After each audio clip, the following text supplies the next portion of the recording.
Hello guys, मेरा नाम है जय। Welcome to agri. आज हमारा एक नया टॉपिक है एग्रोनॉमी का सेमेस्टर फर्स्ट के लिए। वो है ड्रेनेज। ठीक है, तो ड्रेनेज क्या होता है उसके बारे में बात करेंगे, उसके मेथड्स के बारे में बात करेंगे और ड्रेनेज को भी कंप्लीट कर लेते हैं।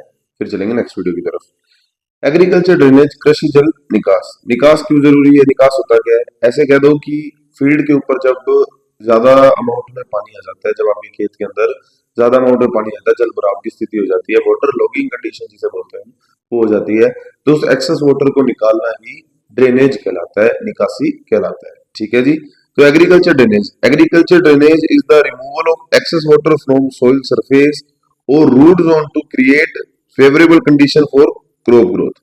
ठीक है। अब एग्रीकल्चर ड्रेनेज क्या होगा कि हमने सतह से तो जल को हटाना ही है, सतह के साथ साथ पौधे की जो रूट जोन के आसपास का जो एक्सेस वाटर है उसको भी रिमूव करना है, उसको भी हटा देना है जड़ तंत्र के पास वाला, ताकि पौधे की जो ग्रोथ अफेक्ट ना हो जाए कहीं किसी से। क्योंकि ऐसे बहुत से पौधे हैं जो वाटर लॉगिंग, जल भराव की स्थिति में क्या कहते हैं, उसके लिए संवेदनशील होते हैं, काफी सेंसिटिव होते हैं।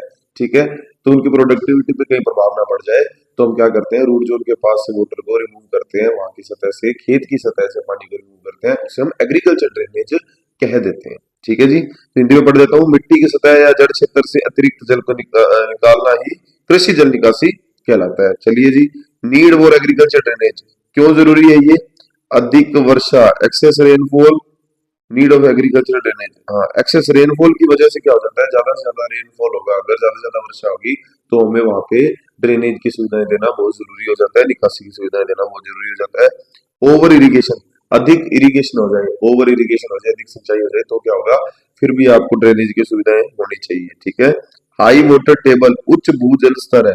अगर वाटर टेबल हाई है, मतलब जैसे हम कहें कि जो अंडरग्राउंड वाटर है, भूमिगत जल है, वो अब काफी नीचे नहीं है, ज्यादा थोड़ा ऊपर आ चुके हैं। जैसे हम ऐसे कहते हैं कि आप 10-15 फुट अगर पिट खोदते हो, एक खड्डा खोदते हो 10-15 फुट का, आपको नीचे का जो भूमिगत पानी है वो आपको मिलने लग जाता है। ठीक है, निकलने लग जाता है। तो इस तरह के जब वाटर टेबल हाई आ जाते हैं, हाई वाटर टेबल जिस क्षेत्र के होंगे, वहां पे हमें क्या होता है, ड्रेनेज की सुविधाएं करनी जरूरी है। क्योंकि आप देखोगे कि नीचे से पानी आ रहा है, भूमिगत पानी, वो भी जड़ तंत्र के पास तो पहुंचेगा ही ना, रूट रूट जोन के पास तो आएगा ही, तो उसको भी निकालने का स्कीम हमें लगानी पड़ती है, ड्रेनेज की सुविधाएं देनी पड़ती है।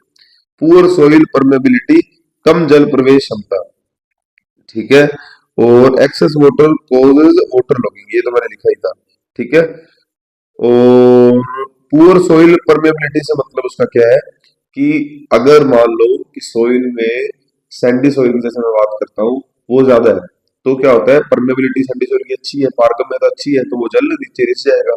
अब क्ले पार्टिकल्स बहुत ज्यादा है, क्लेई सोइल है, तो उसमें जल धारण क्षमता ज्यादा होती है, तो उसमें परमेबिलिटी बहुत ही कम होती है, तो उसमें पानी जल्दी से जल्दी निकासी पानी की नहीं होती प्राकृतिक रूप से।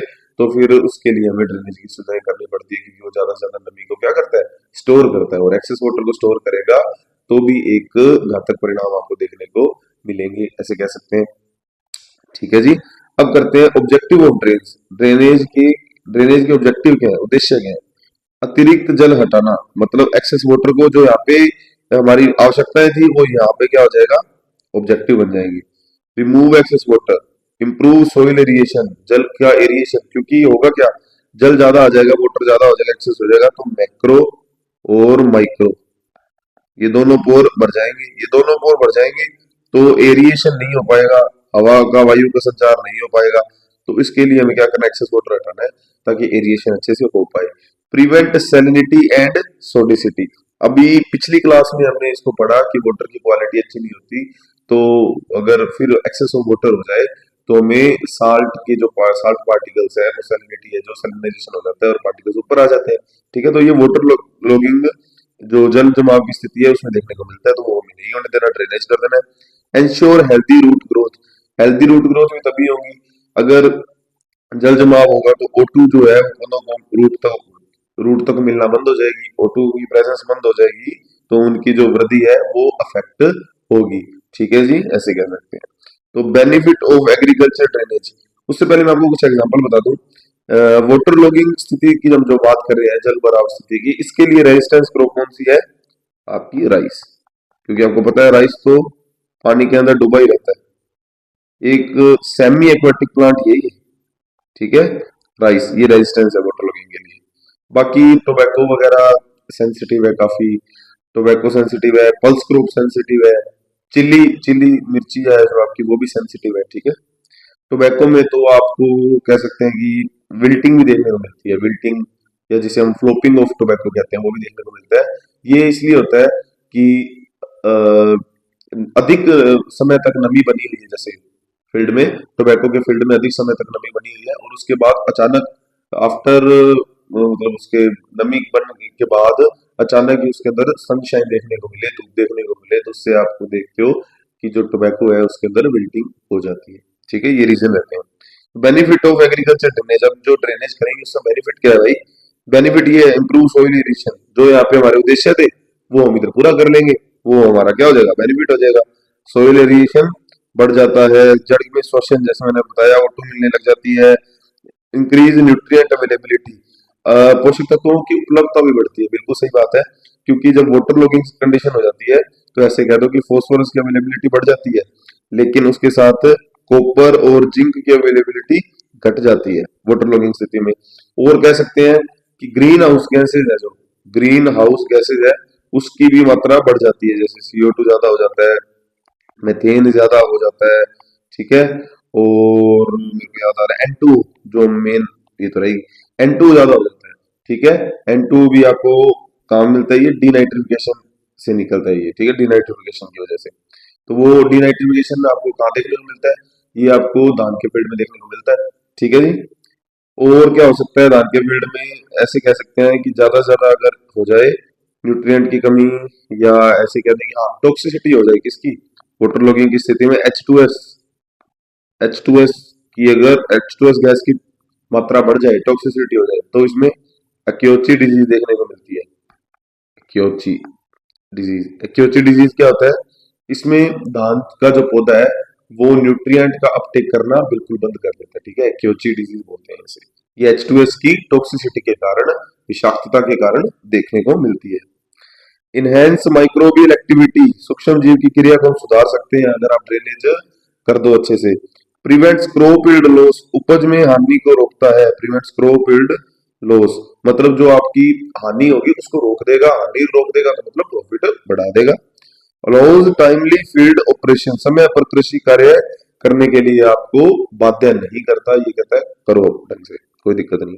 Drainage and crop productivity, well drained soil high yield, मतलब अच्छी ड्रेन्ड सोइल होगी, अच्छी निकासी वाली मृदा होगी तो उसमें क्या होगा, हाई यील्ड होगा, ओके।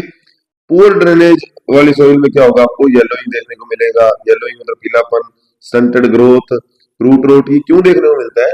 क्योंकि पौधों को न्यूट्रिएंट की अवेलेबिलिटी अच्छे से नहीं हो पाती, उनका अपटेक भी नहीं हो पाता, O2 की कमी हो जाती है, पानी ढंग से पहुंच नहीं पाता, उल्टा विल्टिंग वगैरह देखने को मिलती है। तो ये सारे सिम्टम्स आपको इसी वजह से देखने को मिलते हैं। अब क्लासिफिकेशन की बात करते हैं, तो क्लासिफिकेशन में ठीक है, लेकिन मैं आपको अपने तरीके से एक क्लासिफिकेशन करवा देता हूँ, आप वो भी कंसीडर कर सकते हो एग्जाम के लिए। तो गिव मी अ सेकंड। सबसे पहले बड़ा करते हैं,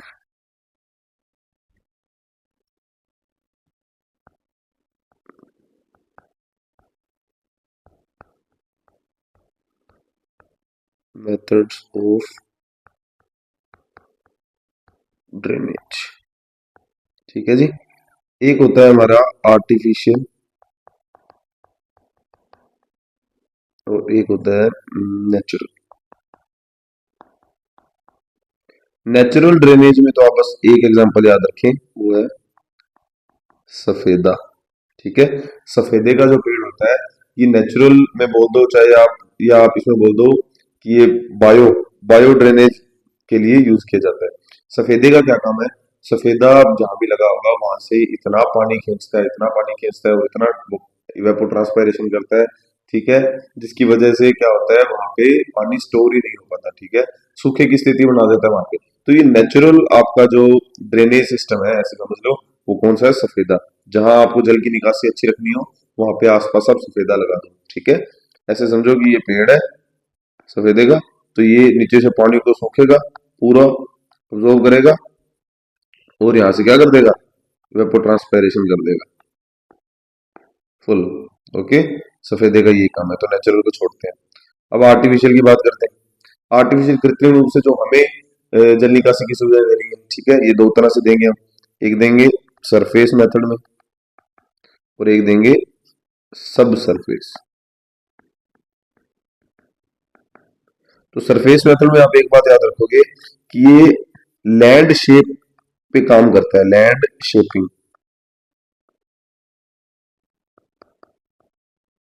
लैंड शेपिंग हम इसमें कुछ ऐसे समझ लो कि यंत्र में ज्यादा यंत्र का उपयोग नहीं करेंगे, बस लैंड की शेप और लेवलिंग पे ही काम करेंगे।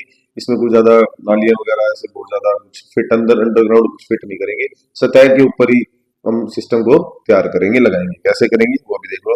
इसके लिए कुछ मेथड्स हैं, वो लिखता हूं मैं। एक है रैंडम डिच, नालियां वगैरह बना के सतह पे, रैंडम डिच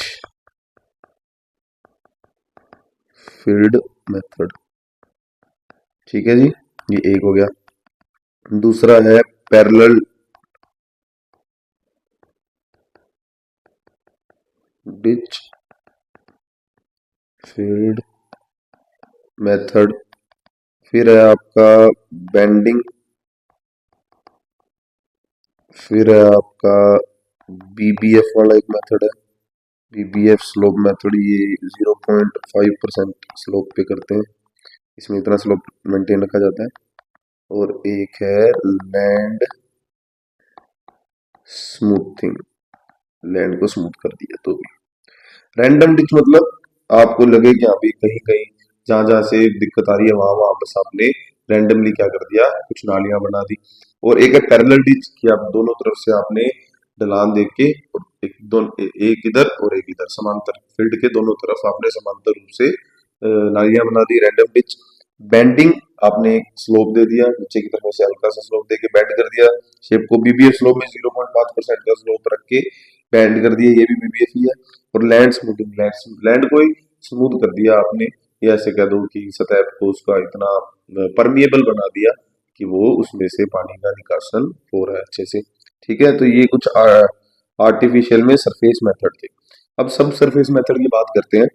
सब सरफेस मेथड में आपका सबसे फेमस है जो पूछा जाता है टाइल एंड पाइप मेथड। ठीक है जी, इसका डायग्राम दिखाऊंगा आपको टाइल और पाइप का। साथ में और आता है रोबिन, रोबिन ट्रेंच मेथड। और आता है ग्रिडन, ग्रिडन मेथड ऑन साइड स्लोप। ठीक है जी। और double double main method, hearing home method, hearing home method. और मोट प्लाउ, मोट प्लाउ मोट प्लाउ मेथड। ठीक है, ये जो मोट प्लाउ मेथड है ना आपका, ये क्ले सोइल में किया जाता है। क्ले सोइल के लिए कह दो कि ब्लैक सोइल के लिए काफी अच्छा है। ठीक है, ये लूज और लाइट सॉइल, लूज और लाइट सॉइल में मोट प्लाउ का हम कह सकते हैं कि यूज करेंगे तो मोट प्लाउ क्या हो जाएगा, डिस्ट्रॉय हो जाएगा। तो इसलिए इसको हैवी सॉइल में करते हैं, क्ले सॉइल और ब्लैक सॉइल इसका एग्जांपल है। ऐसे ब्लैक सॉइल क्ले सॉइल ही होती है, ये आपको ब्रॉड स्टेटमेंट में आप कह सकते हो क्ले सॉइल, ऐसे स्पेसिफिक करना हो तो ब्लैक सॉइल पे आप एग्जांपल दे सकते हो। ठीक है, अब ये कुछ मेथड्स हैं, इनको एक्सप्लेन कर देते हैं आगे, थोड़ा सा बता देता हूँ जितना आपको जरूरी है। सरफेस मेथड देखो, remove access water from soil surface, ये तो हमें पता ही है कि हम क्या करेंगे, सतह पर जमा जल को निकालना बाय शैलो डिच और लैंड शेपिंग। मतलब लैंड शेपिंग, लैंड को शेप करके, या शैलो डिच मतलब छोटी छोटी नालियां बना के।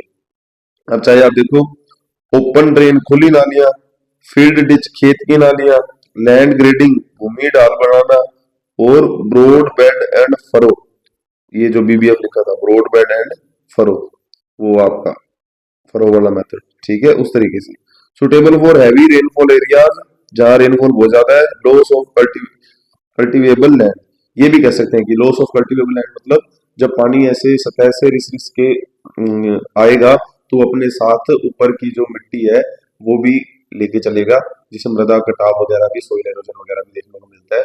इस तरीके से क्या होता है, कल्टीवेटेड लैंड की जो सोइल है, कल्टीवेटेड लैंड का भी ह्रास देखने को मिलता है, लॉस देखने को मिलता है। ठीक है, अब ये देखो इसमें क्या हो रहा है, इसमें पैरेलल दो नालियां बना दी पैरेलल। ठीक है, पैरेलल नालियां बना दी और इसकी शेप दे दी, एक इस तरफ ढलान दे दी, थोड़ी सी इस तरफ ढलान दे दी, यहाँ से इस तरफ ढलान दे दी, इस तरफ ढलान दे दी।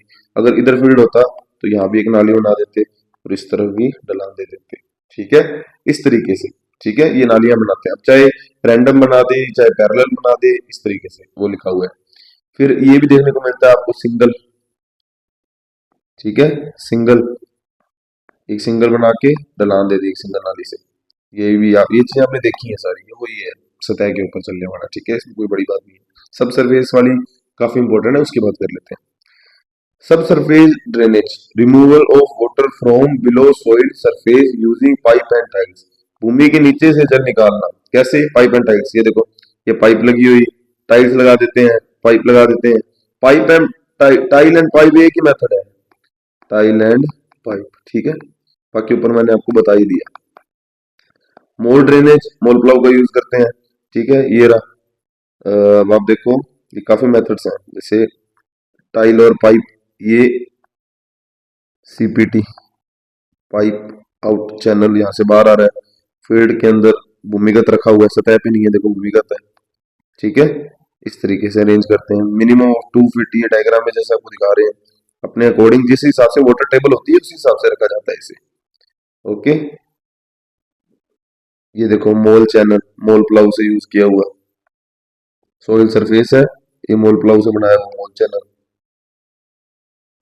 ये भी मोल चैनल का है, दिख रहा है आपको?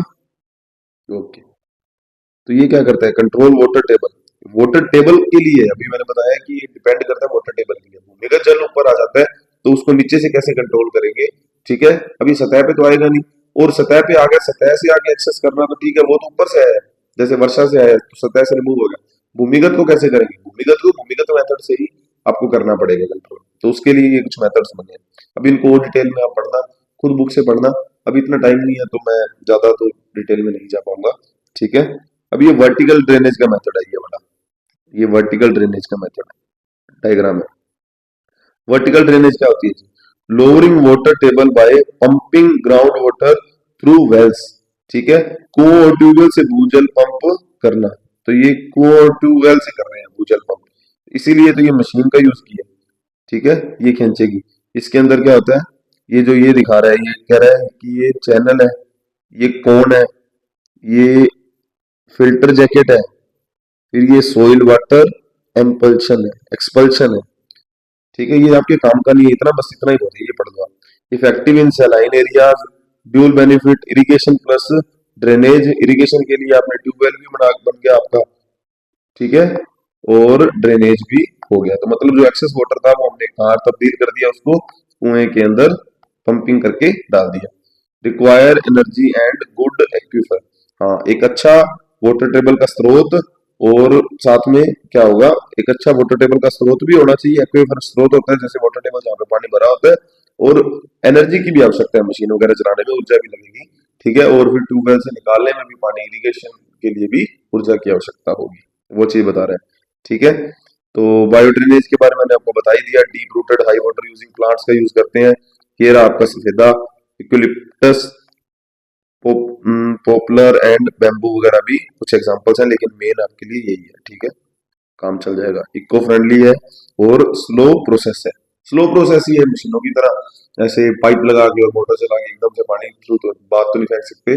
स्लो प्रोसेस है कि वाष्पीकरण वगैरह से और ट्रांसपायरेशन वगैरह से ना, उसी से ही क्या होगा, पानी का निकासी होगी, निकासन होगा। ठीक है जी, तो ड्रेनेज में आप जो मैंने कुछ आपको ये बता दिए मेथड, आप इनको नाम वगैरह आप नोट कर लेना, फिर अपनी बुक से पढ़ लेना।